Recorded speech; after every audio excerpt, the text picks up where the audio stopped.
L'Algérie marque un tournant historique.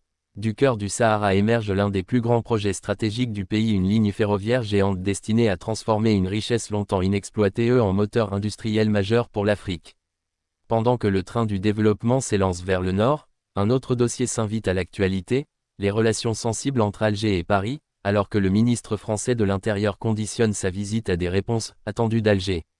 Entre ambition économique, souveraineté nationale et enjeux diplomatiques, cette vidéo décrypte deux sujets clés qui façonnent l'Algérie d'aujourd'hui et de demain. Le premier sujet: Algérie, inauguration d'une ligne ferroviaire stratégique vers une mine du Sahara.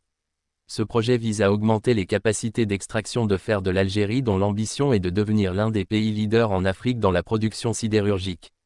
Le président algérien Abdelmadjid Tebboune a inauguré dimanche une ligne ferroviaire de près de 1000 km traversant le désert pour acheminer du minerai de fer du sud vers le nord du pays. Abdelmadjid Tebboune a qualifié cette ligne de l'un des plus grands projets stratégiques de l'histoire de l'Algérie indépendante.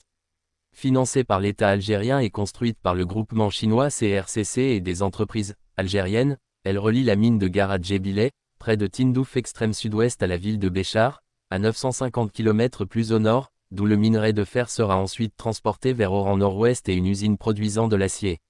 Ce projet est destiné à augmenter les capacités d'extraction de fer de l'Algérie, qui ambitionne de devenir l'un des pays leaders en Afrique dans la production sidérurgique.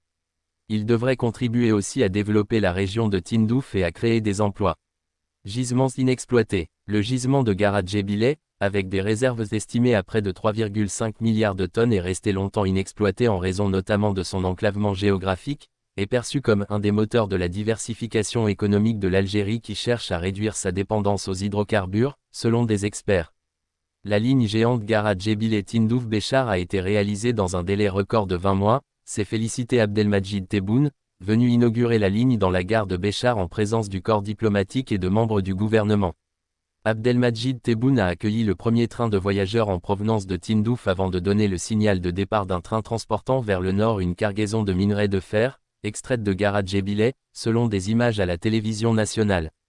Réduire les importations. 24 trains minéraliers circuleront quotidiennement dans les deux sens sur cette ligne, en plus de 2 trains de marchandises et 2 trains de voyageurs roulant à une vitesse maximale de 160 km/h. Le gisement devrait produire 4 millions de tonnes par an dans la phase de démarrage, puis sa production doit tripler à 12 millions par an d'ici à 2030, avant d'atteindre 50 millions de tonnes par an à terme, selon les projections du groupe public Feral, qui gère le site. L'entrée en exploitation du gisement permettra à l'Algérie de réduire d'une manière drastique ses importations de minerai de fer et d'économiser 1,2 milliard de dollars par an, selon le quotidien L'Algérie aujourd'hui. Le deuxième sujet: Núñez ira en Algérie, mais attend une amorce de réponse d'Alger.